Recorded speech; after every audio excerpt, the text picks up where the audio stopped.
بسم اللہ الرحمن الرحیم۔ السلام علیکم ورحمۃ اللہ۔ آپ دیکھ رہے ہیں ہنی بک یوٹیوب چینل میں ہوں مفتی بلال احمد قادری۔ جیسے گزشتہ ہم نے کل آپ کے سامنے شیئر کیا تھا کہ اگر کسی کے بال جھڑتے ہوں گرتے ہوں تو ان کو کیسے روکا جائے، اس کے والے سے الحمدللہ بہت اچھا فیڈ بیک ملا۔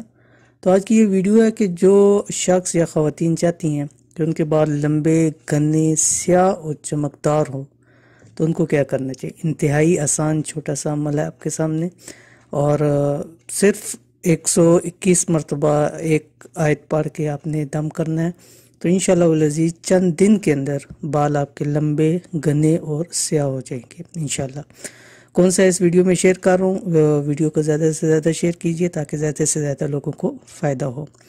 کرنا کیا آپ نے کہ رات کو جس ٹائم آپ سونے لگے، سوتے وقت یہ ایک جو بھی آپ کے سامنے قرآن کی آیت شیئر کروں گا 121 مرتبہ پڑھ کر تیل پر دم کرنا ہے آپ نے، ٹھیک ہے۔ سوتے وقت رات کے وقت آپ نے اس کو دم کرنا ہے عشاء کے بعد کے ٹائم پہ، اور اسی وقت جتنا آپ دم اتنا تیل ہو جتنا آپ نے سر پہ لگانا ہے، اس تیل کو ضائع نہیں کرنا یا بچانا نہیں ہے اگلے دن کے لیے، وہ سارا تیل بالوں میں لگا کر سو جائیں، ٹھیک ہے۔ 21 دن لگاتار کریں، انشاءاللہ العزیز رزلٹ چند دنوں میں ہی آپ کے سامنے ہوگا۔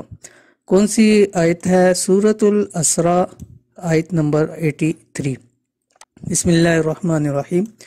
وَنُنَزِّلُ مِنَ الْقُرْآنِ مَا هُوَ شِفَاءٌ وَرَحْمَةٌ لِّلْمُؤْمِنِينَ وَلَا يَزِيدُ الظَّالِمِينَ إِلَّا خَسَارًا، ٹھیک ہے۔ یہ 121 مرتبہ پڑھ کے دم کریں، انشاءاللہ العزیز چند دن کے اندر آپ کے بال لمبے گھنے سیاہ اور چمکدار ہو جائیں گے انشاءاللہ العزیز۔